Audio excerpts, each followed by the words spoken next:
Praise the Lord.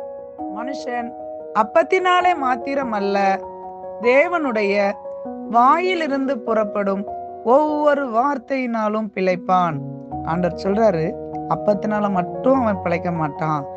ஒரு மனுஷன் சாப்பிட்டுட்டா மட்டும் பிழைச்சிருவானா? இல்ல, அப்பத்தினால மட்டும் கிடையாது. அந்த அப்பமே இல்லைனாலும் தேவனுடைய வாயிலிருந்து புறப்படுகிற ஒவ்வொரு வார்த்தையினாலும் பிழைப்பான்.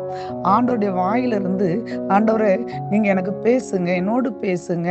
ஆண்டவருடைய வாயிலிருந்து புறப்படுகிற அந்த வார்த்தையை நீங்க கேட்கிறவர்களாய், தகுதி உள்ளவர்களாய் இந்த வேளையில ஆண்டவர்கிட்ட நீங்க சமூகத்துல நில்லுங்க.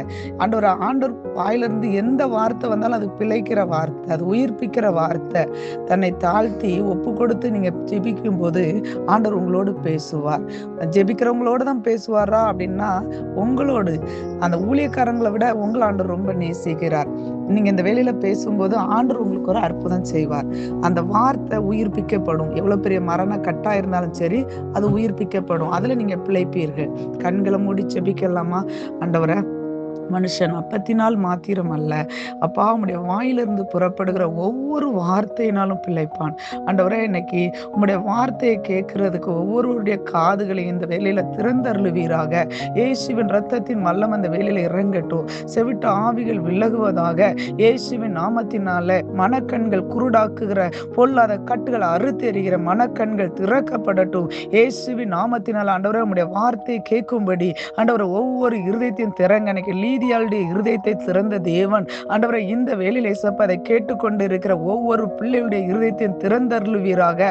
இயேசுவின் வல்லமையில ரத்தம் இறங்கட்டும். உடைய வார்த்தை அவர்கள் கேட்கணும் ஆண்டவரை. உம்முடைய வாயிலிருந்து புறப்படுகிற ஒவ்வொரு வார்த்தையும் இயேசப்பா அவங்க பெற்றுக்கொள்ளணும் ஆண்டவரை. அதை அனுபவிக்கணும் ஆண்டவரை. உயிர்ப்பிக்கப்படணும். அப்பா, அன்னைக்கு மரித்த எலும்புகளை, அப்பா அன்னைக்கு எலும்புகள் ஒன்றில்லாத அந்த எலும்புகளை பார்த்து தீர்க்க தரிசனம் உரைக்கும் பொழுது எலும்புகள் ஒவ்வொன்றும் எழும்பி அந்த இடத்துல நிலைத்து நின்னதப்பா.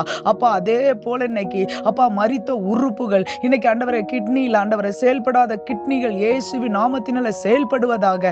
நுரையீரல்கள் இயேசுவின் நாமத்தினால செயல்படட்டும். இயேசுவின் ரத்தத்தை ஊற்றுகிற அந்த கிட்னியில காணப்படுகிற ஆண்டவரே இந்த கிரியாட்டி இப்பொழுதே மறைவதாக. இயேசுவின் நாமத்தினால கிட்னிக்குள்ள இருந்து கிரியச்சேர சத்துடைய கண்ணிகளை அறுத்து எறிகிற இயேசுவின் ரத்தத்தை ஊற்றுகிற அந்த கிரியாட்டி இப்பொழுதே மாறட்டும். இயேசுவின் நாமத்தினால நார்மல் ஆகட்டும். அப்பா, இப்பொழுதே அந்த கிட்னியில ஒரு அற்புதத்தை செய்யுங்க. உறுப்புகளுக்குள்ள உங்க வல்லமை இறங்கட்டும். இருதயத்துல உங்க வல்லமை இறங்கட்டும் ஆண்டவரே. இருதயத்துக்குள்ள அப்பா அந்த காணப்படுகிற அந்த பலகீன கட்டுகள், அடைப்புகள் தெரிப்படுவதாக. இயேசுவின் நாமத்தினால ஆண்டவரே வல்லமையில வார்த்தை இந்த வேலையில இறங்கட்டும். மரித்து ஆண்டவரே அந்த உறுப்புகளுக்குள்ள பலனற்று இருக்கிற ஒவ்வொரு உறுப்புகளும் பலன் அடைவதாக. கிட்னி பலன் அடையட்டும், லிவர் பலன் அடையட்டும் ஆண்டவரே இந்த வேலையிலப்பா.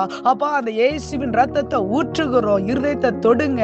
இயேசுவின் வல்லமையில ரத்தத்தை ஊற்றுகிறோம் ஆண்டவரே. மூச்சு விட திணறுகிற அந்த பொல்லாத கட்டுகளை அறுத்தெறிகிற இயேசுவின் நாமத்தினால இயேசுவின் ரத்தத்தை ஊற்றுகிறோம். புது உறுப்புகளாய் மாற்றுகிறதற்காய் ஸ்தோத்திரம். உம்முடைய வார்த்தை வெளிப்படுகிறதற்காய் ஸ்தோத்திரம். ஒவ்வொருவரும் ஆண்டவரே உம்முடைய வார்த்தையை கேட்கும்படி அவருடைய காதுகள் திறக்கப்படுவதாக. அப்பா, நீர் திறப்பதற்காக ஸ்தோத்திரம். இயேசுவின் நாமத்தில் பிதாவே, ஆமென்.